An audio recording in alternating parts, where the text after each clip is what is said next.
Welcome back, guys. Today we are working on the 308 once again. It is my last day, my 10th day of COVID quarantine. I'm excited to get back out into the world tomorrow. I gotta go shopping and buy some stuff for the Model A. I gotta get materials for the 308. I gotta buy welding consumables. There's all sorts of stuff I need. I've been holed up here in the shop, being responsible. I haven't worked all weekend because I haven't been feeling perfect, but today I'm here and I'm focused on the oil cooler setup at the back of the car. A number of episodes ago, I showed you guys my concept for visibly mounted oil coolers, or oil cooler and trans cooler at the back corners of the car. And while I like the concept, the more I've tried to make it work, the more hiccups and barriers I've run into. So I'm scrapping that idea. I'll show you guys why. And then we're gonna come up with something new. I don't even know what we're gonna get done today. I'm figuring it out as we go, but it should be kind of fun. Let's see how far we get. So I wanna start by rewinding and looking back at the previous rear end setup of the car. If you look underneath the driver's side taillight, you'll see that I have an oil cooler mounted where the bumper used to be. And the idea was to leave it exposed, like you see here, with mesh between it and an identical cooler on the other side for the transmission. Now the mesh we're looking at here is just a placeholder, a stopgap, a proof of concept if you will, but the cooler is more or less the way I want it to appear for the finished product. Or at least it was. The more time I've spent thinking about this, the more I realize I should probably change this setup in its entirety, and there are a few reasons why. This is the mount that I came up with in order to mount the cooler at the back of the car at the correct angle. And as you can see, the pieces are held together by two small bolts on each side. The problem at hand is that this has no adjustment, and unfortunately, I need some. So that's the first thing I tried to solve this weekend. My initial plan was just to add two holes to each bracket, and by moving the bracket down on each side about a 1/4 inch, it would put the cooler right where I needed to be while successfully mounting it to the floor surface. The problem is that it didn't work whatsoever. There were too many things that were out of alignment, and the cooler just does not sit square to anything at the back of the car. So instead, I actually rethought my approach and moved to one piece of hardware on each side so that I could pivot them like this, allowing for a lot more adjustment.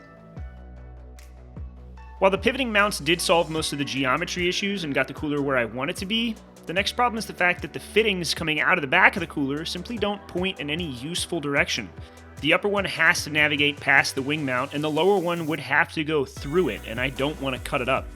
And the fittings definitely won't fit if I spin the cooler 180 degrees. So, plumbing is a huge challenge. Not to mention the fact that these brackets are multiple pieces, and the pieces have to be assembled in the back of the car. It can't go in one piece, making serviceability pretty poor. This could have been a cool concept, but if I push forward, I'm gonna box myself into a corner and regret it later. So, for those reasons, I'm out. Let's rethink this. The smaller coolers could fit elsewhere in the car, but I have this much larger CSF oil cooler and a bit of an idea for it, so let's see what we can drum up.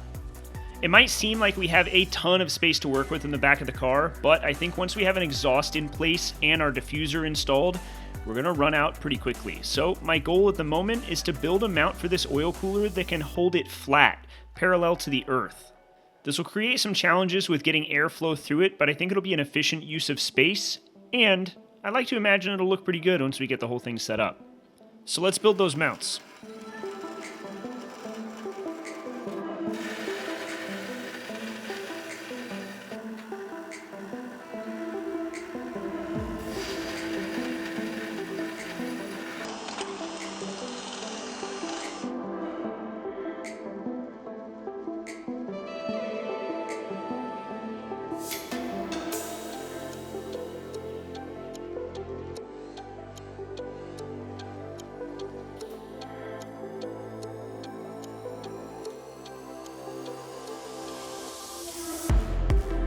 So we've got the cooler mounted firmly in the back of the car, and I know what some of you are thinking. It is admittedly an odd place to mount an oil cooler, or at least the orientation is unexpected. I did spend a lot of time trying to find every option on how to mount this, and I landed at this one for a number of reasons. I don't have time to explain all of them, but the biggest ones are to have room and clearance for the exhaust, for the diffuser, and for the ductwork so we can feed this thing cold outside air. There's a lot more to build though. Because we have the back of the car drawn up in Fusion 360, I used that model, added our oil cooler, and then drew up an aluminum plate to go in the middle. Not only can I add more support to the cooler from this plate, I can also use that square hole in the middle to attach ducting so that we can funnel airflow directly through the core of the cooler. We can also take this plate, mirror it, and mount it to the bottom of the cooler so that we can attach ductwork to both sides. This will allow us to control the airflow whether we pass it from top to bottom or from bottom to top. I haven't fully decided that one yet. Now conceptually, I was admittedly kind of worried that this wouldn't be all that strong, but I can put an astounding amount of weight on this thing and it doesn't even flex or wiggle. These supports in turn give this thing some extra support, even though this is supporting these, and in turn these are really nice and stout, so that's not going to go anywhere.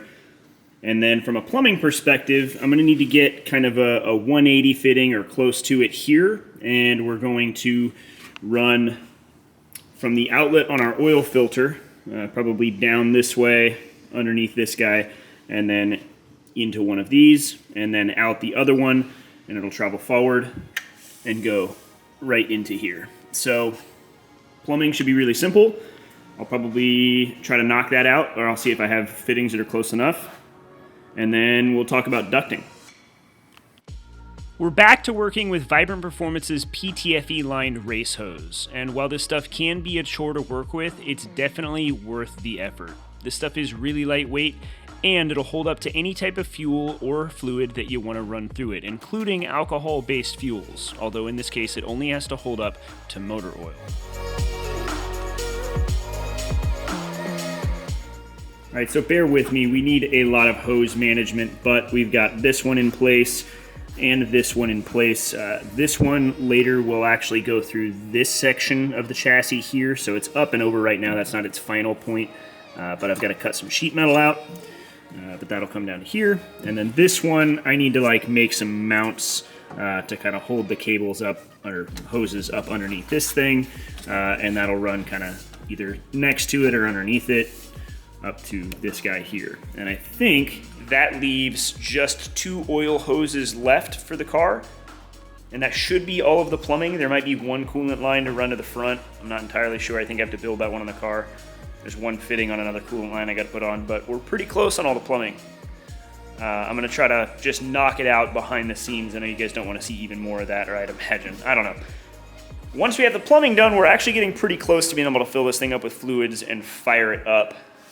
We've got a lot of welding to do on the charge piping, and we should build an exhaust, but we're getting pretty close. I mean, we've got the wiring, we've got the ECU, we've got all of the piping except for the exhaust, and at this point we're pretty close on the plumbing. So let's go back to this cooler. Let's talk about ducting.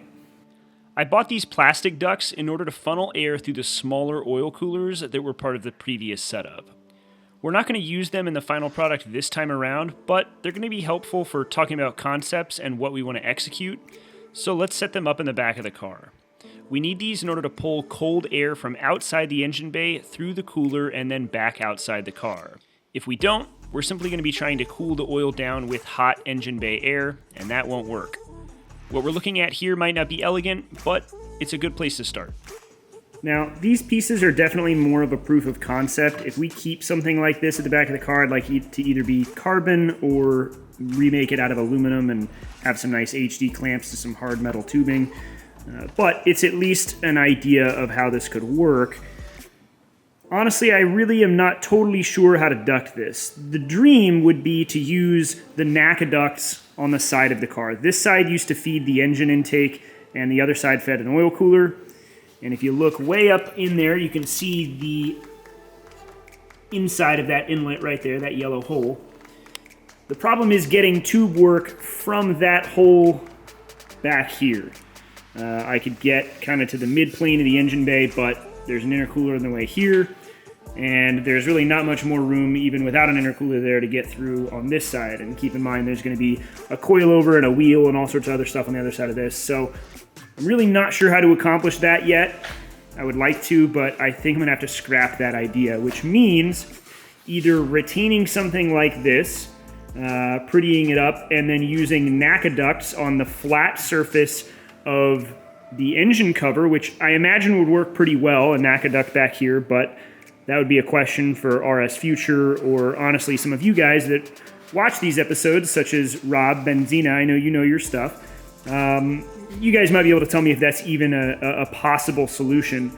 Or I might need to flip this upside down and duct air from the bottom of the car into the cooler and then out the back, because this whole backside back here, where there used to be a bumper, is going to get a mesh piece in here.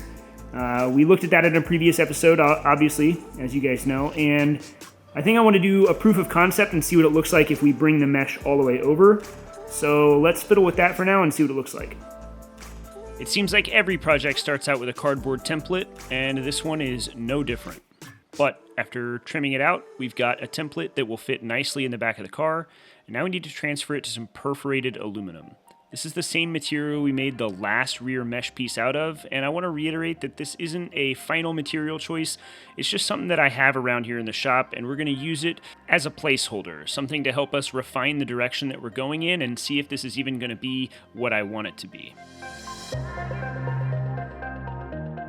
Thankfully, the stuff's really easy to work with, and the shear cuts through it like butter. So after stomping on this thing a handful of times and making a duplicate for the other side, it's just a matter of fitting them up, adding some clicos to hold them together, and using some tape to try to refine the shape just a touch and hold it all into place. After all, we've got no mounts and no structure here, just a flimsy piece of mesh material. As for whether or not we're heading in the right direction, I don't know. You tell me.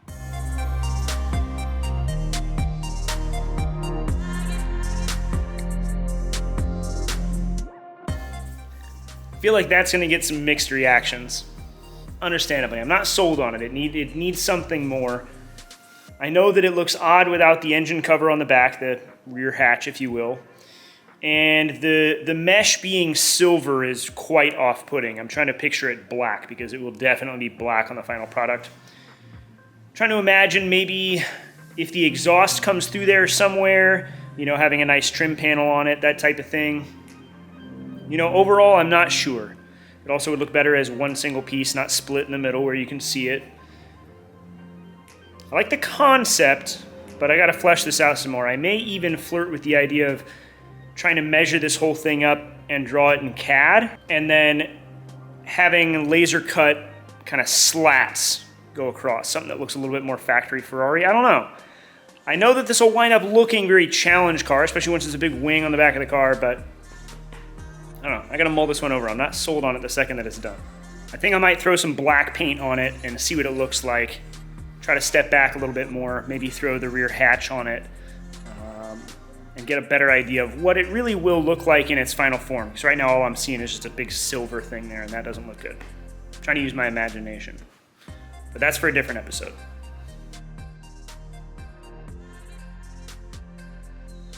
All right, that's all the actual physical work we're gonna get done in this episode. So if you don't wanna talk for a minute, bounce out. But I do wanna talk about wheels because you guys ask in every episode, and I wanna keep you guys up to date. So, a lot of you guys have somewhat misunderstood what the wheel conundrum is. I know where the wheels are. They're not lost, they're not missing. I just don't know when I'm gonna get them. Now, to restate and clarify, I chose an old set of JDM wheels, and I'm having them customized. I'm having them split apart and upsized to be the size that I want for this car, which is 17 by 10 and 12 or something like that. I'd have to go back and look at my notes. That's requiring custom halves to be spun for these wheels. It's not an off-the-shelf solution. And it's spinning those halves that is going through a material shortage. There's a problem getting those halves to build these custom wheels. That's the hang-up.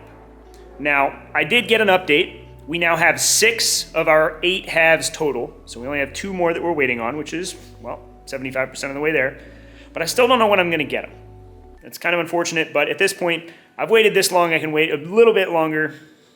It is what it is. Now, a bunch of you guys have asked, why don't I get another set of wheels that measures out the same? Why don't I either have something made or find some steelies or just make something else work, whatever, you name it. And that's a really good suggestion, but there's one problem at hand that I don't want to risk. I decided what width and offset I want for these wheels, but this is a custom wheel half that's being made, custom wheel halves, And these wheels could show up and be a little bit off one way or the other in terms of their final offset. Who knows? There's human error involved here. I don't know how close they're going to be able to get to what I wanted. I don't know how this stuff works. When the wheels show up, whatever their offsets and what have you are what I'm going to make work. I'm not going to send them back and wait again. So if I need to modify my control arms to make them work or to have the right offset or what have you, I'm probably going to do that. And I don't want to choose another set of wheels in the interim to finish up stuff only to get the wheels I actually want and find out, oh no, they're 10 millimeters more aggressive than we expected, or they're 10 millimeters less aggressive than we expected, or who knows what. I don't want to introduce a bunch of errors and then have to do a ton of work over again just because somebody else messed up. It's a variable that's in somebody else's control, and therefore I don't want to take a risk. I'm just going to wait for those wheels to show up, and who knows when it'll be, but it'll be worth it to me. So that's your wheel update. With that said, this episode is now done. I don't have anything else to talk about. I appreciate you guys watching as always. Don't forget to subscribe if you're enjoying the content. If you want to see this 308 get finished, I'm working diligently on it. We've also got the 308 project. No, we've also got the Model A project. We've got the E36 and another project coming up as soon as we finish one of these. So like, subscribe, leave a comment. All that stuff helps out. And I'll catch you guys next week. No, I'll catch you at the end of this week. I'll see you again at some point. I don't know.